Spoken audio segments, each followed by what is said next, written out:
মা হওয়ার পর বুঝেছি ছোট্ট মানুষগুলোর পেট ভরানোই যেন পৃথিবীর সবচেয়ে বড় মিশন। আর ওদের মুখে হাসি ফোটাতে যদি একটু হেলদি কিছু খাওয়ানো যায় তাহলে তো সোনাই সোহাগা।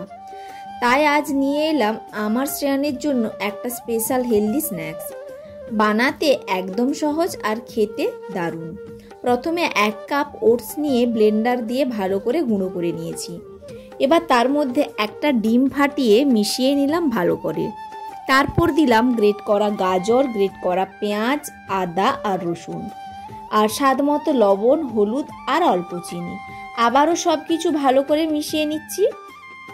এবার একটা ফ্রাইং প্যানে অল্প ঘি গরম করে ওই ব্যাটার থেকে 1 ডাবু নিয়ে একটু চ্যাপ্টা করে দিলাম প্যানে।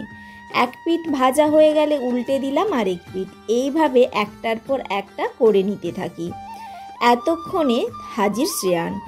এখন ও আবার মায়ের কোলে উঠতে চায়, কি আর করা যাবে, চলো শ্রেয়ানকে কোলে নিয়ে বাকি স্ন্যাক্সগুলো শেষ করি। আচ্ছা একটা কথা বলো তো, আমার শ্রেয়ানের মতো তোমাদেরও কি ছোট্ট সোনারা মাঝে মাঝে রান্না দেখার বায়না করে? জানি না শ্রেয়ানের কেমন লাগবে এই স্ন্যাক্সটা, তবে ওর কোলের চাপা আর রান্নার গন্ধ এই দুটোই সবসময় স্পেশাল লাগে।